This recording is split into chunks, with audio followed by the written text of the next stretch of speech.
I always say, Tom Cruise bought my first house. Mike, you were involved in one of the highest script sales in history. You have to tell us the story. Well, it's actually a story that continues to this day. It was this script that my former writing partner and I wrote called Steinbeck's Point of View. And we had kind of found our groove, found our voice. We had written a script called Dragonfly before that, and we'd started to figure out, who we were as writers. And so we were just looking for concepts that were compelling to us. And sitting in his backyard one day, I just had this notion of corn growing up out of the ground. And what if it brought something with it, and something hidden, if you will? That led to a discussion. Well, how could that be? How could we find a way into emotion? And that led to the notion of, well, what if it was a plane crash had crashed into that earth, and then way later this crop came up out of the ruins of the plane crash and brought with it the remnants of the people that had been on that plane. Seemed like a really interesting way into an exploration of grief and of humanity through the props that each of us carries with us. And uniquely on an airplane, one person was taking an engagement ring to go propose marriage to someone. One person had a camera roll full of film of an incredible journey they'd been on, and so on and so forth. So that led to this script we wrote, and we had to find a sort of heroic way in. And so we came up with this character that was sort of a very sort of used car salesman, real estate guy, very flashy guy, confident guy, who suddenly has his world crash down when he finds out he has terminal cancer. And rather than take that head on, he tends to avoid it, ignore it, and eventually he becomes a little bit delusional and comes to believe through some sort of magical moments that the vineyard where it's not corn, it goes with it, we changed it to grapes, and that the yield of those grapes will be the cure to his disease. So he's totally selfishly motivated to cure himself. But in so doing, all of these remnants of lives come up, and he returns them to the various surviving family members and goes on this journey that sort of transforms him as a person, so that by the end of the movie, he comes to realize it was never about him, and it was never about his cure. It was about finding peace for all of these people who'd lost someone on that plane. So it was a very spiritual drama, if you will. And we went to a producer that we had just done Dragonfly with, Mark Johnson, who was an Academy Award winner for Rain Man, very talented producer.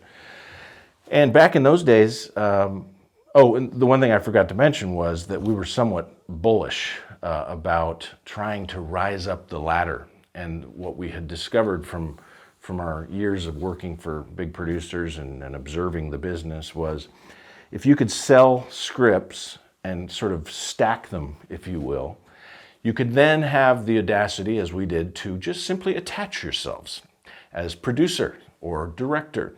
And so that's what we decided to do. And we attached ourselves as producer and director on the script, and we gave it to Mark Johnson, and then he took it into all the studios. And to our delight, we were immediately met with, we love it. There was 2 or 3 studios that wanted to bid on it, but the universal response was, but you're not directing it. And the reason for that was that, they want a big movie star to play this role. And most big movie stars are not usually inclined to work with first-time directors.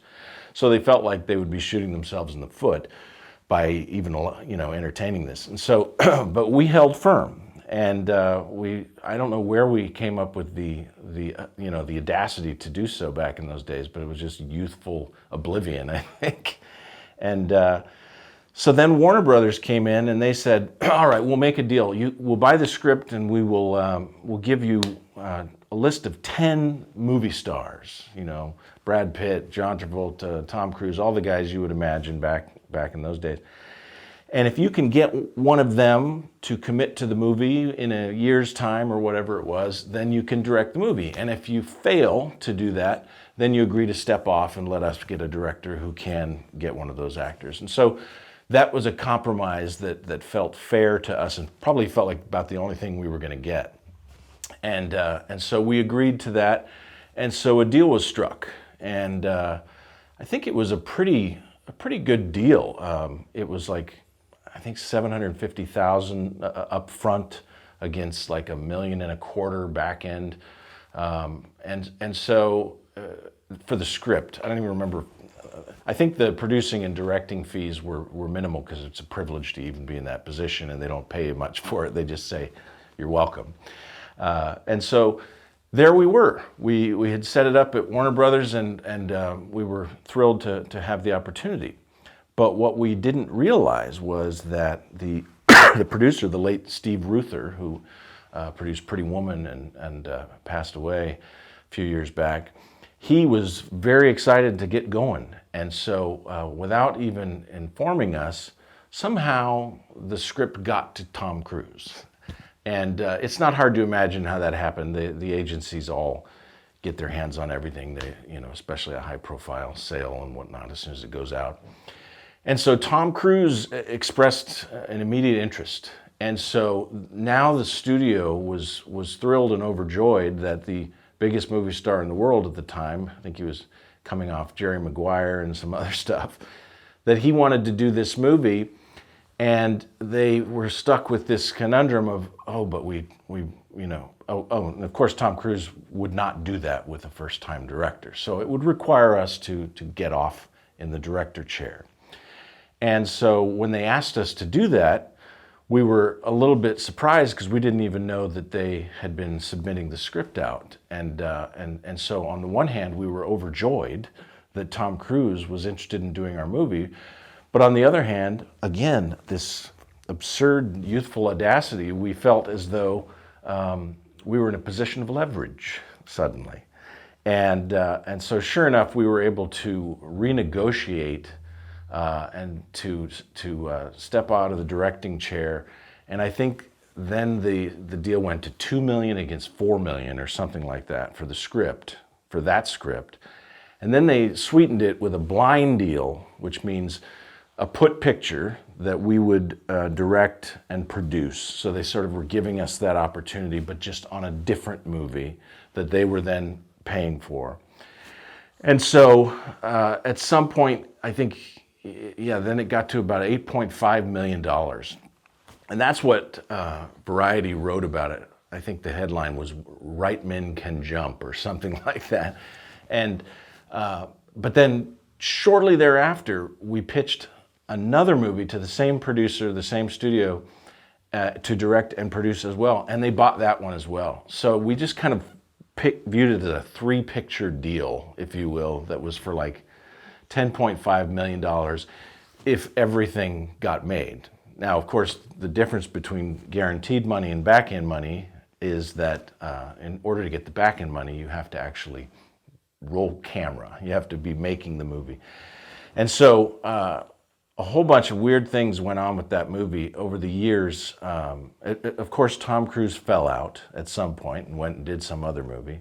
We did a number of rewrites with him and worked with him a little bit, which was surreal, as you might imagine, sitting in rooms with a giant movie star like that and watching him act out the part. We did a table read where he brought in some of his actor friends and everybody sat around in the living room and just did a table read of the script. And so it was pretty thrilling stuff for young guys. But then we saw the other side of the coin, which was that sometimes things are too good to be true. And that project went on to then at one point have George Clooney interested, and he was dabbling with the script himself.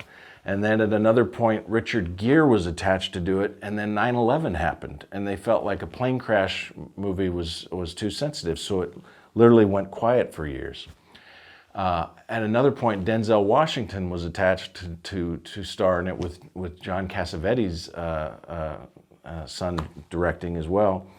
And so we were just watching this odyssey happen, and then two of the strangest things happened. At one point, it was dead and dormant, and we got a call from Joel Silver, who's a big action producer, Die Hard and movies like that. And he was, I guess, tasked with going through the Warner Brothers library and finding movies that were sitting on a shelf and trying to figure out if there was a way to bring them back to life. And so his idea was, how can we turn this into a horror movie? And so we entertained that for a minute and tried to come up with a way to turn it into a horror movie.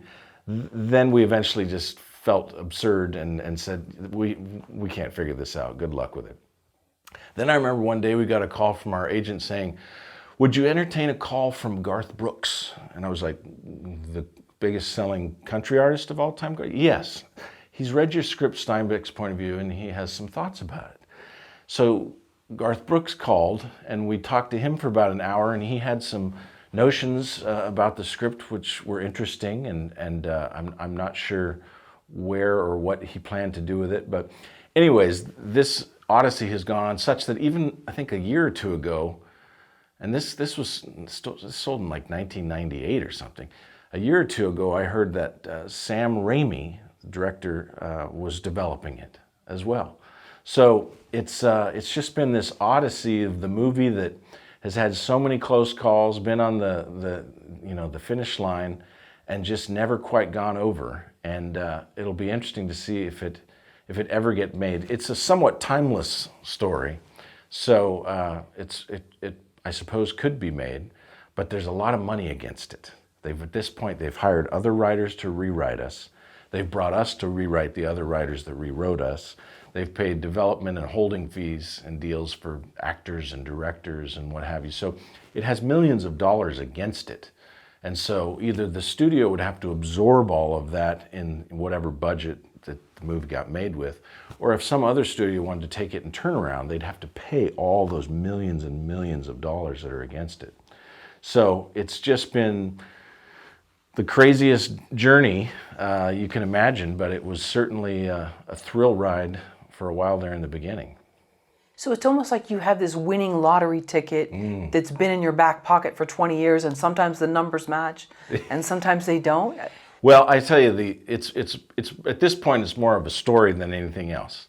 I always say, Tom Cruise bought my first house, and that was the functional aspect of it back then, and it certainly launched our career and to bigger and better things. But now it's just become sort of a fascination that it still lives and still exists, and it's interesting too because I've grown a great deal as a writer since then.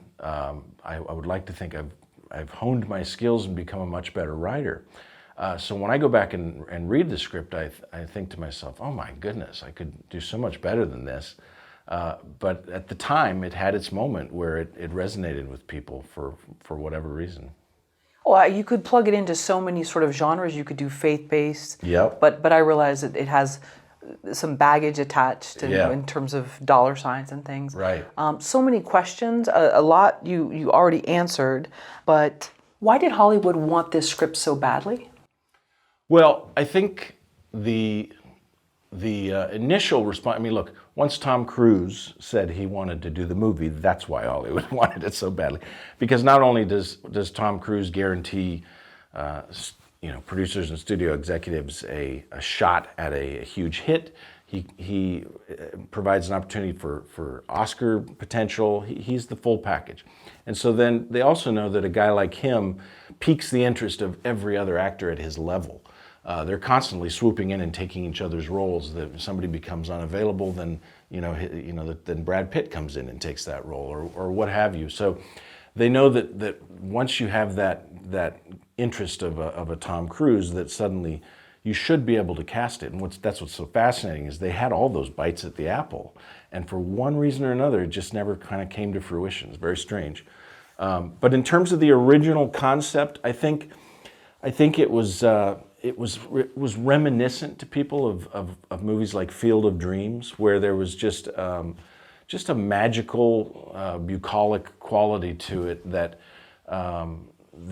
it hopefully inspired and had a sense of wonder, and it was pretty original. The idea that rings are coming up out of the ground from a plane crash on a grape crop yield, and that a man stricken with cancer was discovering these things in his obsession to cure himself. Pretty weird stuff, but if you hold it all together and find a way to make it sort of synergistically work, which enough people I guess thought we did, then I think that was a big part of it. It had the familiarity of A Field of Dreams and that inspiring, hopeful quality, but it had a lot of originality to it that was pretty fresh, I guess, at the time.